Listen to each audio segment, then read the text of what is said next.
dinner, we're going to have roast kitty. He's not very happy about the heat. Charlie, he got his blood glucose checked this morning at 173, so he had to get 1 unit of insulin. But he's fine. He's just hot. We'll take him out and get him wet here in a little bit, and he'll feel fine.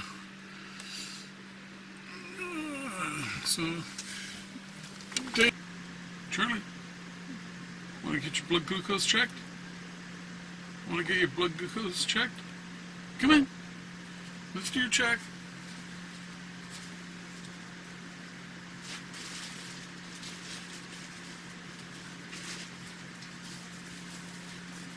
Come in. Let's do your blood check. Come on. I got your kid here. Come in. Let's go. Come on.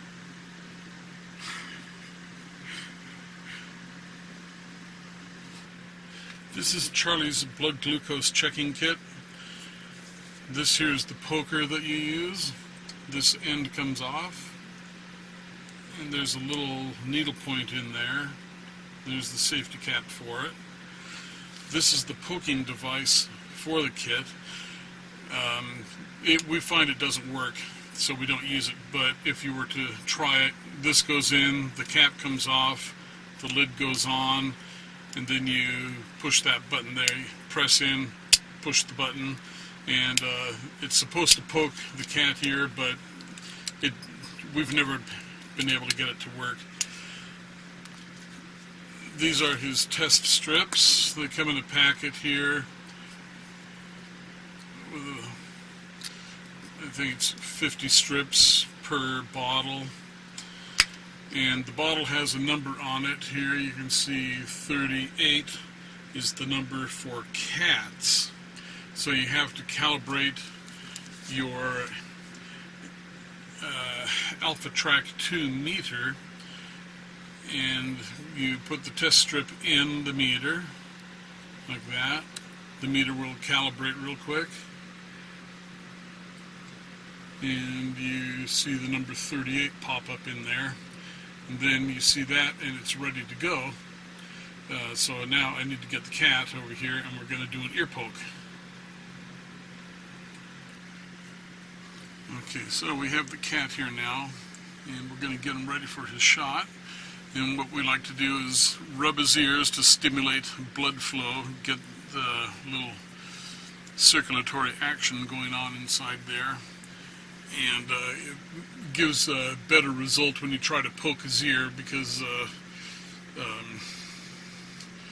sometimes the capillaries don't produce much, and so by stimulating we get a little better of a result that way. And I'm sure he's just he's pretty good about taking his test. He doesn't fuss too much. He's a real good boy about it. Yeah, that's a good boy. That's a good boy. Okay, so I think we're probably good. Let me get the poking device. You back his ear with a ball of cotton so you don't poke yourself. Good boy. And we're going to try it on the left ear here. So we come in on the rim of the ear where the capillary or vein is, and poke that, and it's right on the edge of the ear. And let's see, did we get one? Yeah, we got some. We just got to kind of help the blood out now. Okay. I have to get the meter set here. Okay, the meter times out after a minute or two. Okay, and let's test. Good boy. That's a good boy. All you need is a little drop. So he's got a 131. 131, so there's no need for insulin today. But if we were to give him a shot of insulin, we have a pen that we use.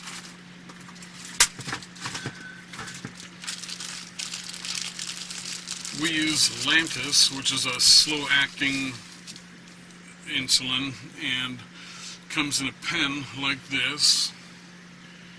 And we write the date on the pen for when we opened it.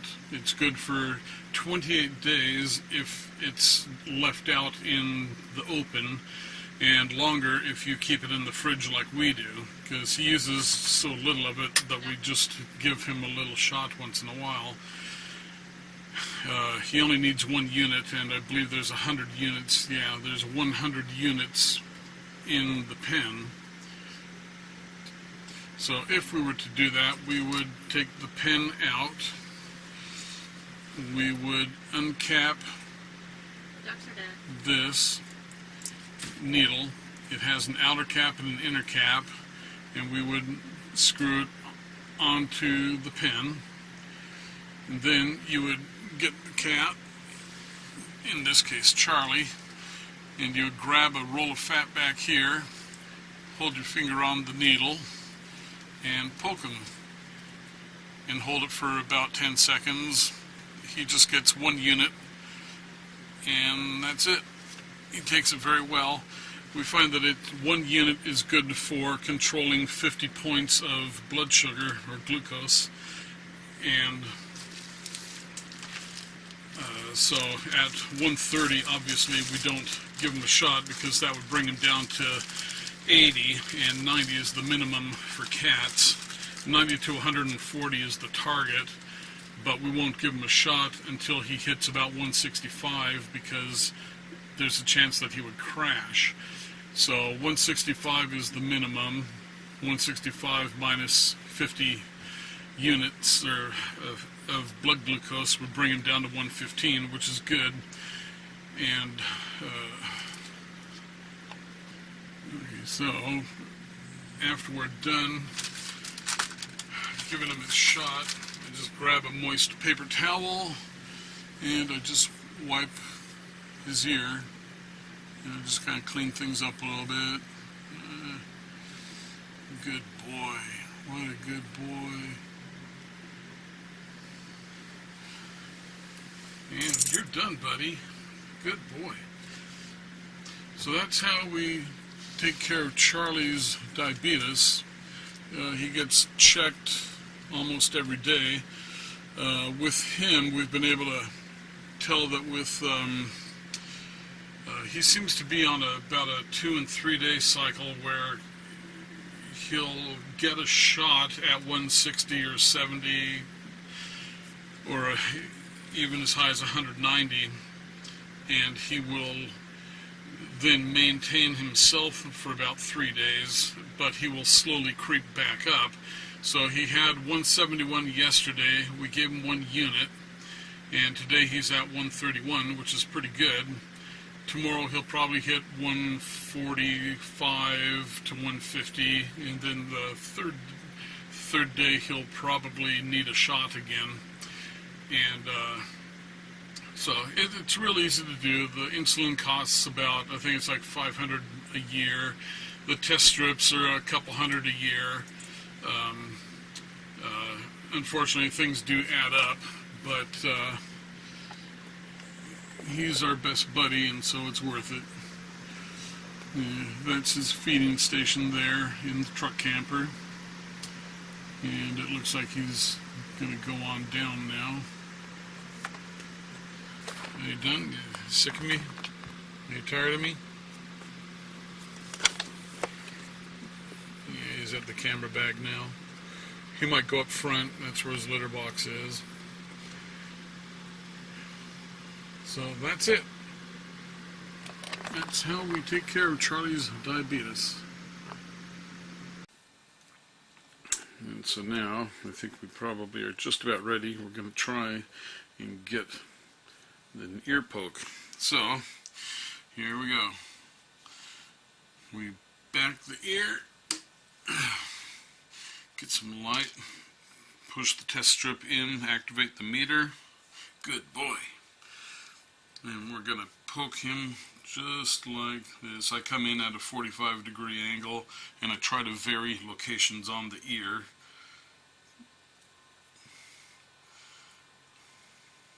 And there's a little sample right there.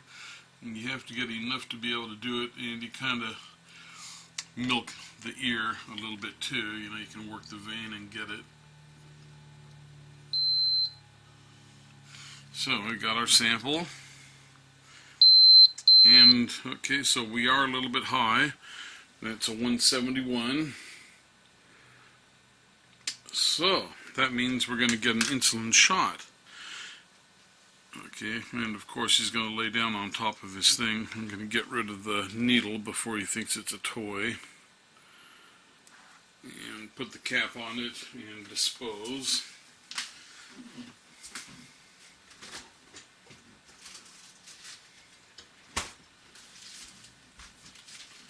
We use the Lantus pen, which is a insulin system, a slow-acting insulin, and it works pretty well. It has a pen that comes with, it's a package that you store in the refrigerator. Lantus, Costco, and this is what the pen looks like. We write the date on the pen so that you know how long you've had the pen open. It's supposed to be about 28 days, and that's unrefrigerated. We keep the pen refrigerated, and we get a little more time out of it that way. And then the pen, you have to put these needles on. Let's widen out here a little bit. Get back over to the cat. Okay, so you uncap the needle and you give the insulin a couple of twists like that, and then the cap goes on. You have to kind of feel for getting it into the hole on the top of the pen. Sometimes it goes quick. There we go. Sometimes it takes a little fiddling around. Stay. Here, lie down. Good boy. Good boy. Okay, so you take off the outer cap and the inner cap. And then there's a dial here which will count way up or way down. Right off the bat, we'll put it to 2, and we will click to empty it, just to make sure there's no air in the needle. And then he only needs 1 unit. He's at 170, so that's pretty low, so we just click it over to 1, and then hold the needle like this, thumb on the trigger here.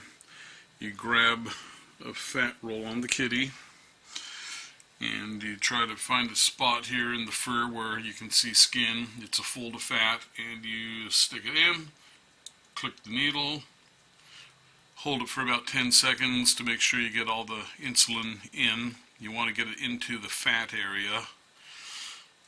Good boy. And take it out. And that's it. Good boy. Good boy. And then you grab a brush and give the kitty a nice brush. He loves to get brushed. Good boy. And so that's how we give Charlie his insulin in the morning. And then, of course, now that he's had his insulin, he's expecting to be fed. Oh, yeah, I know you want to sick that, don't you? So we take the needle back off of the pen, put the inner cap back over the needle carefully, don't poke yourself.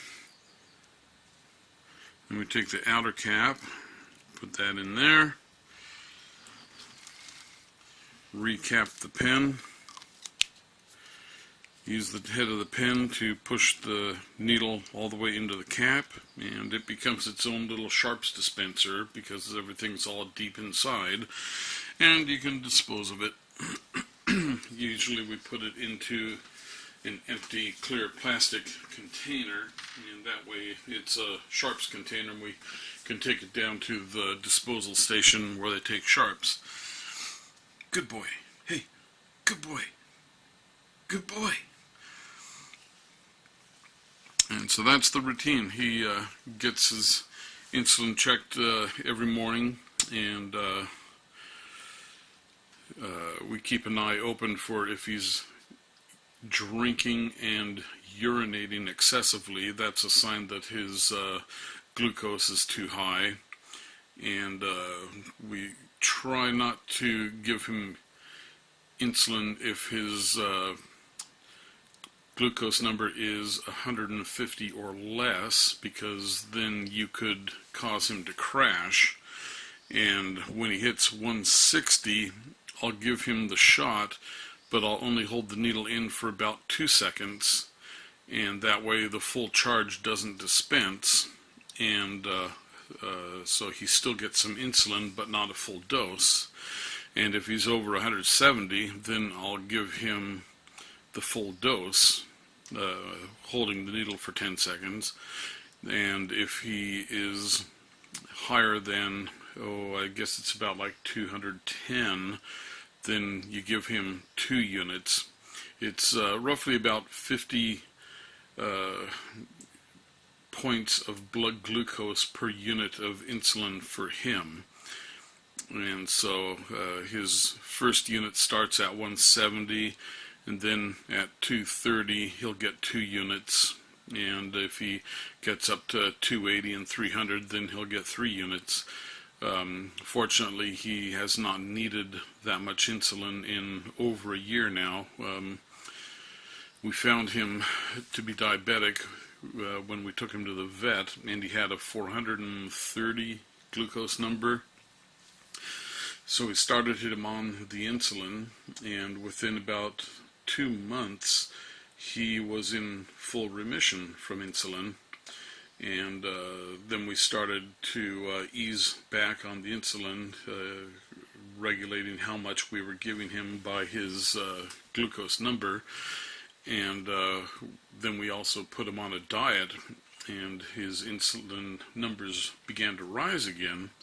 And we had chosen a diet food that had a higher glucose number than the other cat food that we were giving him, so we put him back on the good cat food, and the insulin numbers or blood glucose numbers dropped back down. So right now he seems to go about 5 days without needing any, and then he'll, like today, jump up and need it again. Yesterday he did not need insulin, today he does. And so we don't want him to crash. Crashing is bad, and he's better off having a little bit high of a glucose number than a low glucose number. It's just harder on their bodies when the glucose gets low. Okay, well, I guess that concludes how to give your cat a insulin shot and test the blood glucose.